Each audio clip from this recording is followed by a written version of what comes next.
Setiap kita pasti tumbuh dengan sebuah tujuan, sebuah pemikiran yang berkembang sejalan dengan umur yang terus bertambah. Ketika kecil, kita pernah ditanya, apa cita-citamu nanti? Dan jawaban kita saat itu adalah tentang segala hal yang menarik buat kita.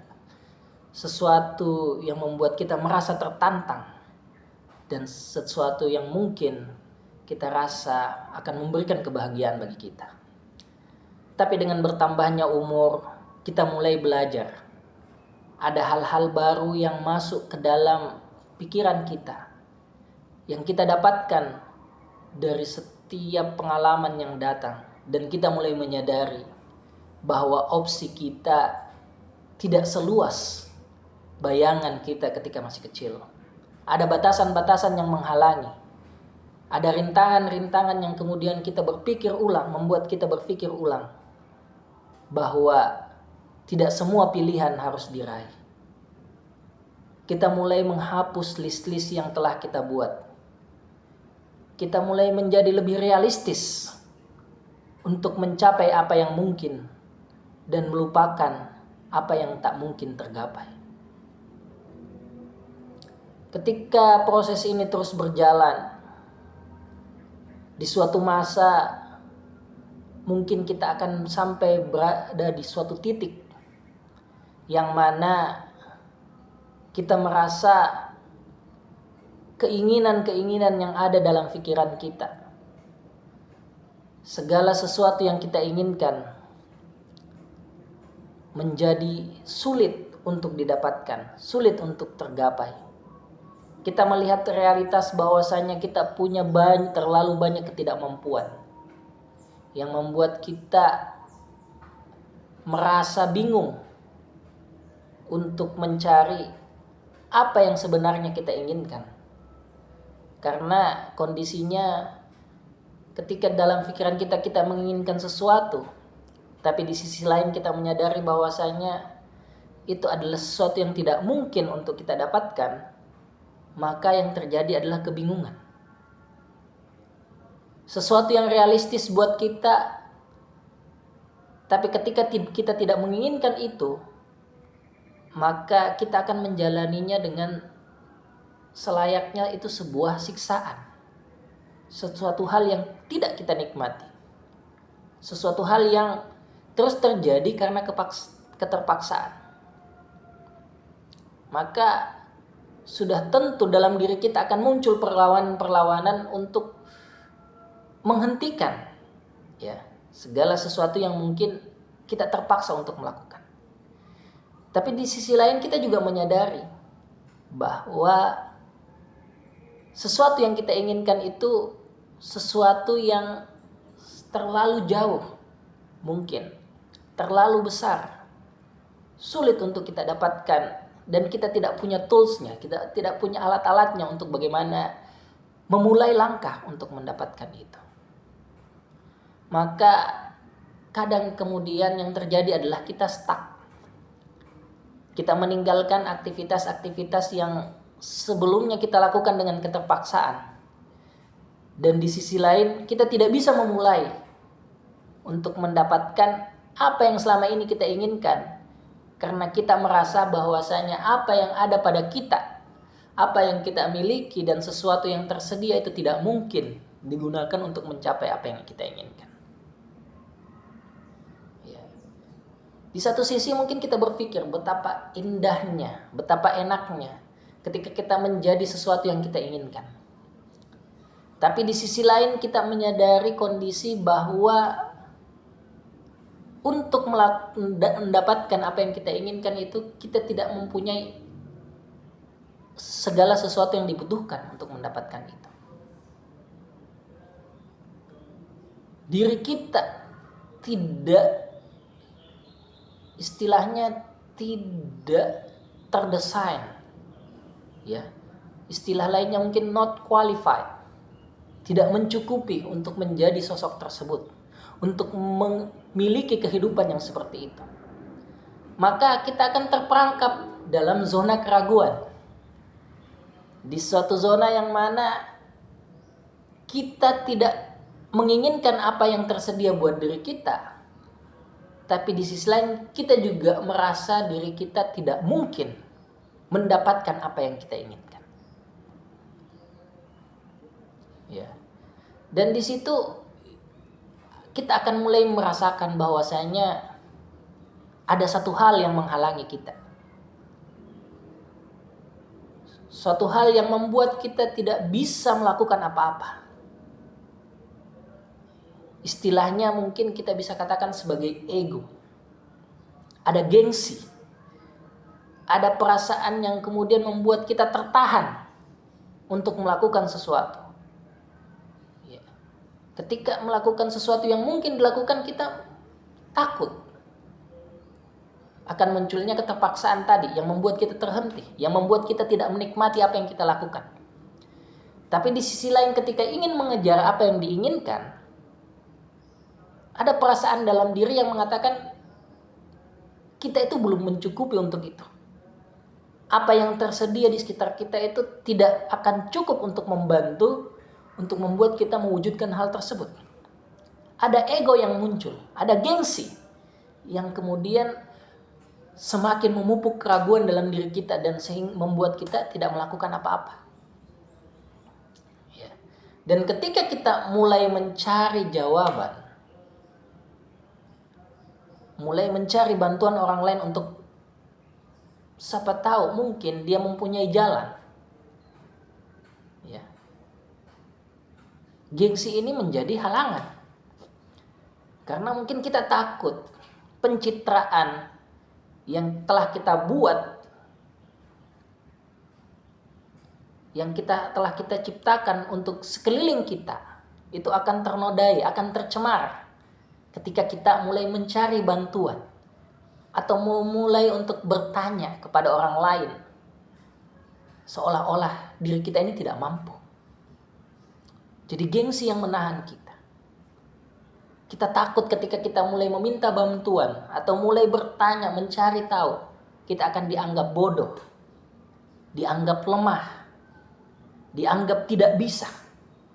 Dan hal-hal seperti ini yang kemudian menghalangi kita untuk kemudian mencari bantuan. Padahal di satu sisi kita menyadari bahwasanya kita tidak mampu dengan diri kita sendiri, kita tidak mampu untuk mewujudkan itu. Akhirnya tertahan lagi. Kemungkinan jalan keluar yang tersedia ketika kita meminta bantuan orang lain, kita meminta masukan dari orang lain itu kembali tidak menjadi opsi karena adanya gengsi dari diri. Tapi ketika kemudian suatu saat, mungkin karena desakan, karena tekanan yang membuat kita kemudian bisa menurunkan ego, bisa sedikit menghilangkan gengsi, kita mulai bertanya, kita mulai mencari tahu, meminta bantuan orang lain. Tapi terkadang tantangan berikutnya adalah bantuan itu tersendiri.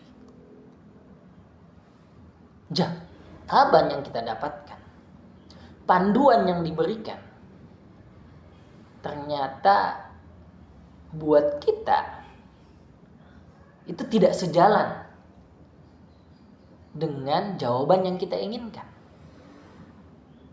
Atau bahkan kita bisa merasa bahwasanya jalan yang diberikan oleh orang lain itu seolah-olah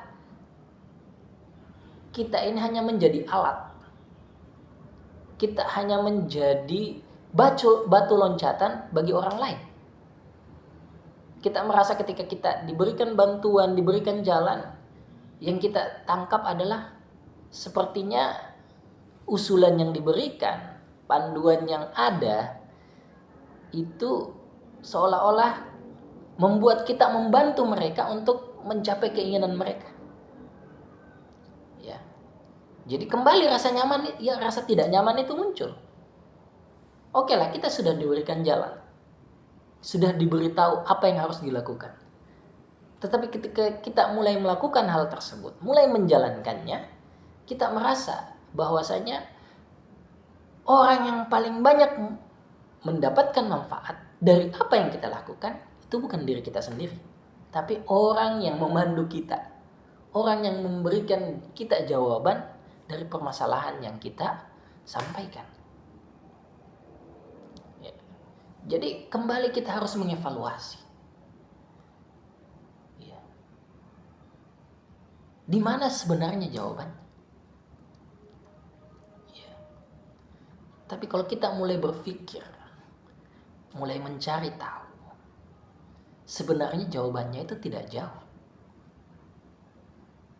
Ketika kita tahu bahwasanya keinginan itu muncul dari diri kita sendiri, sesuatu yang kita inginkan itu datangnya dari diri kita sendiri, maka kunci masalah, cara penyelesaian masalah yang paling bagus itu adalah dari diri kita sendiri juga. Ya, karena kita mengetahui bahwasanya setiap kepentingan yang diinginkan pasti ada jalan tengah, pasti ada konsekuensi. Dan yang paling bisa menerima jalan tengah dan konsekuensi dari apa yang kita inginkan adalah diri kita sendiri. Maka sebenarnya ketika kita menginginkan sesuatu, ya, dengan keinginan tersebut mempunyai banyak tantangan, banyak masalah, maka penyelesaiannya itu sebenarnya bisa kita dapatkan dengan kita kembali bertanya pada diri kita sendiri. Kita menginginkan sesuatu, tapi di sisi lain kita merasa tidak mampu. Kita ingin mencapai sesuatu, tapi di sisi lain kita merasa bahwasanya apa yang ada dalam diri kita itu tidak mencukupi. Maka di situ ada kesadaran. Ada jawaban yang ditawarkan oleh diri kita.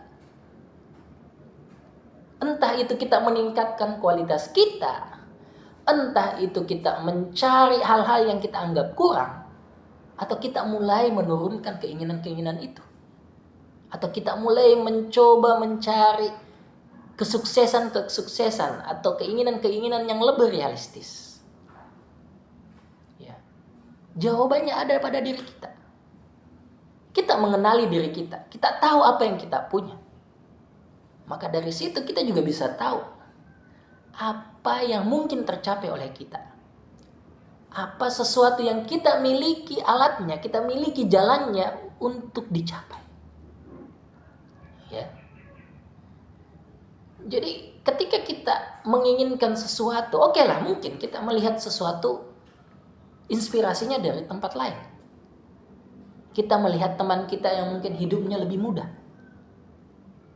Kita melihat orang tua kita yang mungkin dari kita lahir kemudian tumbuh besar, kita melihat bagaimana mereka bisa menyediakan semua yang kita inginkan.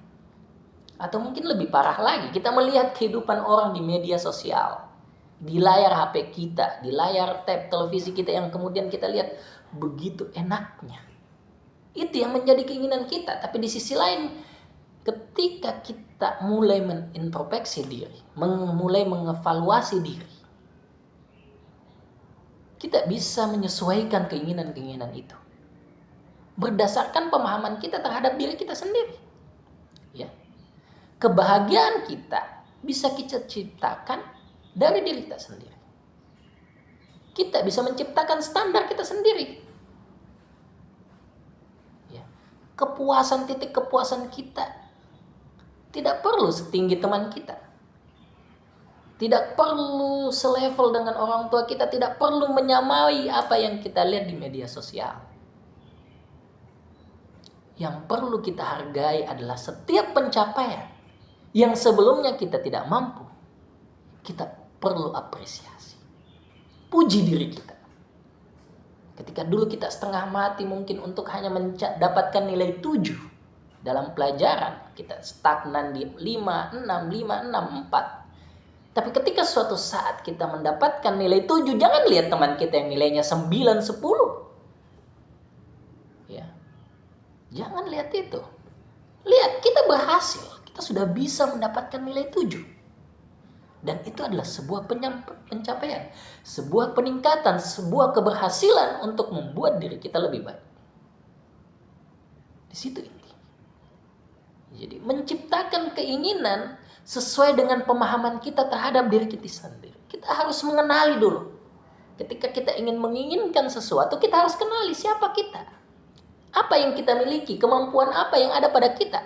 Sehingga keinginan yang diciptakan itu sesuai, mampu dan bisa untuk kita capai. Sehingga kita tidak perlu untuk setengah mati menginginkan sesuatu yang kita sadari bahwasanya itu tidak mungkin kita dapatkan.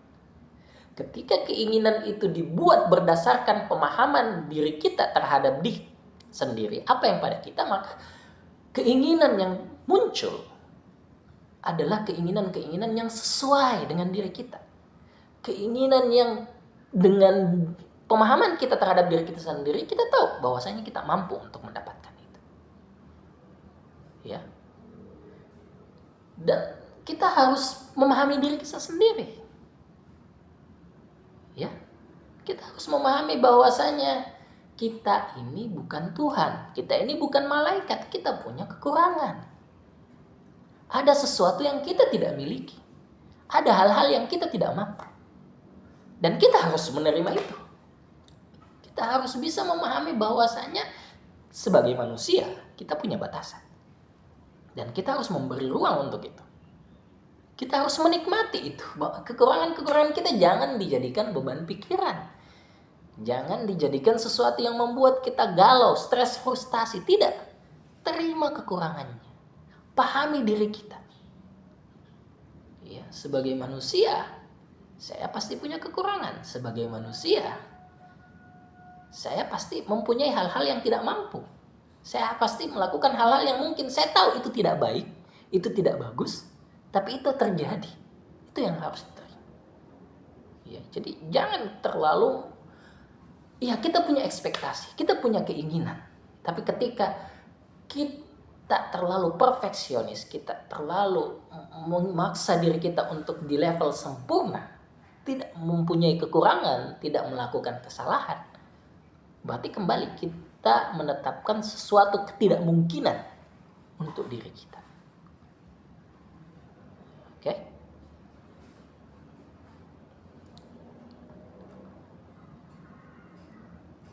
Nah, selanjutnya ketika kita sudah memahami diri kita, kita sudah mengetahui kekurangan kita. Ya. Kita kemudian mencari. Ya, karena sekali lagi kita sebagai makhluk sosial, kita tidak akan mungkin untuk mencapai sesuatu tanpa bantuan orang lain. Ya, ketika tadi mungkin kita merasa kita sudah meminta tolong, kita sudah bertanya, tapi kemudian pertolongan yang diberikan, jawaban yang dikasih itu tidak sesuai, menurut kita malah membantu mereka, menguntungkan mereka, maka tidak kemudian menjadi alasan buat kita untuk berhenti, untuk tidak mencari bantuan, untuk terisolasi, tidak. Ya. Untuk mencapai sebuah kesuksesan, mencapai apa yang diinginkan, kita pasti membutuhkan orang lain. Tapi kita juga harus paham bahwasanya orang lain juga butuh kita. Maka kita harus mencari partner yang cocok, orang yang pas.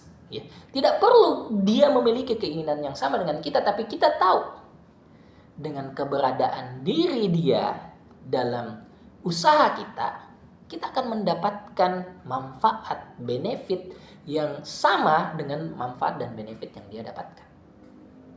Jadi ada keseimbangan di situ, ada istilahnya situasi yang mana kita saling membutuhkan. Yang membuat kita ya akan sama-sama saling memahami bahwasanya ketika saya bersama dia, saya membutuhkan apa yang dia punya, tapi di sisi lain saya tahu bahwasanya dengan keberadaan saya dia akan mendapatkan hal yang lebih baik dibanding ketika saya tidak ada. Jadi ya kejadian-kejadian di masa lalu, hal-hal yang mengecewakan kita tidak kemudian menghalangi kita untuk mencari ya bantuan lah istilahnya, atau kerjasama. Karena ya sekali lagi, apa yang bisa kita dapatkan itu terbatas, dan ketika kita bisa mendapatkan orang lain yang bisa membantu kita, maka kemampuan kita untuk mendapatkan sesuatu itu akan semakin meningkat. Semakin banyak orang yang kita bisa maksimalkan keberadaannya, tidak mesti untuk menguntungkan diri kita sendiri, Tapi semakin banyak orang kita bisa manfaatkan keberadaannya, kita bisa maksimalkan bantuan yang mereka sediakan untuk kita, maka akan semakin besar kekuatan yang kita miliki untuk mencapai sesuatu. Oke. Dan di sini kita akan mulai belajar. Ya. Kita akan mulai mengevaluasi dengan pengalaman-pengalaman yang sudah kita dapatkan. Kita akan mulai mengevaluasi bahwasanya tidak semua masukan, tidak semua bantuan, tidak semua uluran itu harus kita terima. Kita sudah bisa menyaring. Kita sudah bisa memilah, membedakan mana yang kita butuhkan dan mana yang akan membebani kita. Terlalu banyak menerima bantuan, terlalu banyak menerima masukan, ya tidak selamanya akan membantu. Kadang juga membuat kita terbebani. Maka mulai kita pilih, ya. Semakin sedikit mungkin beban kita semakin berkurang, tapi apakah manfaatnya juga maksimal? Tidak. Ya, kita butuh manfaat yang lebih besar. Di sisi lain, ya kita tidak terlalu terbebani. Mulai memilah masukan-masukan yang ada, bantuan-bantuan yang datang. Kita lihat, ketika itu kita rasa manfaat dan bebannya itu seimbang atau bahkan manfaatnya lebih besar dibanding bebannya, silakan kita ambil, kita terima. Tapi ketika kita merasa bebannya malah lebih besar dibanding manfaatnya, mungkin kita mulai bisa mempertimbangkan apakah ini worth it atau tidak. Ya. Kemudian kita harus mengevaluasi ekspektasi yang kita buat. Ya. Keinginan pasti setinggi-tingginya. Keinginan pasti seindah-indahnya, seenak-enaknya, senyaman-nyamannya, itu pasti. Tapi sekali lagi ketika kita menyadari bahwasanya kita punya batasan, kita harus tahu bahwasanya kita hidup di alam realita. Ada hal-hal yang kemudian dikatakan realistis, mungkin. Jadi ekspektasi kita ketika mungkin kita di awal kita bayangkan setinggi-tingginya, maka kita kolaborasikan dengan batasan-batasan yang ada. Kita cocokkan dengan ketidakmungkinan yang tersedia. Maka ketika itu sudah mulai dievaluasi, maka ekspektasi kita turunkan, harapan yang kita miliki kita sesuaikan dengan sesuatu yang realistis, sesuatu yang mungkin terwujud. Ya, jadi hidup ini sebenarnya ya penyesuaian, adaptasi. Ya. Kalau istilah yang saya dapatkan, ya mungkin kita tidak sepakat dengan mereka. Tapi ya teorinya Darwin, mungkin saya salah ya, tapi saya pernah mendengar katanya bukan orang yang terkuat yang akan bertahan, bukan juga yang paling pintar, tapi yang bertahan adalah yang paling bisa beradaptasi. Ya, ini yang terpenting, adaptasi, penyesuaian terus. Ya, karena yang namanya situasi, kondisi itu akan selalu berubah. Kita tidak bisa ngotot. Mungkin waktu kecil kita ngotot, ya, mak jajan saya satu hari harus 10.000. Kita bisa ngotot. Ya. Tapi dengan penyesuaian yang terjadi, perubahan yang ada, kita akan harus lebih realistis. Mungkin tidak kita bisa belanja 10.000 setiap hari. Kalau mungkin di satu kondisi kita sudah berlepas dari orang tua kita. Kita sudah harus bekerja sendiri. Ketika kita ngotot 10.000 per hari, tapi kita tahu gaji kita hanya 250 per bulan. Ya itu sesuatu yang tidak mungkin. Tidak realistis. Maka ya kita harus melakukan yang dinamakan penyesuaian.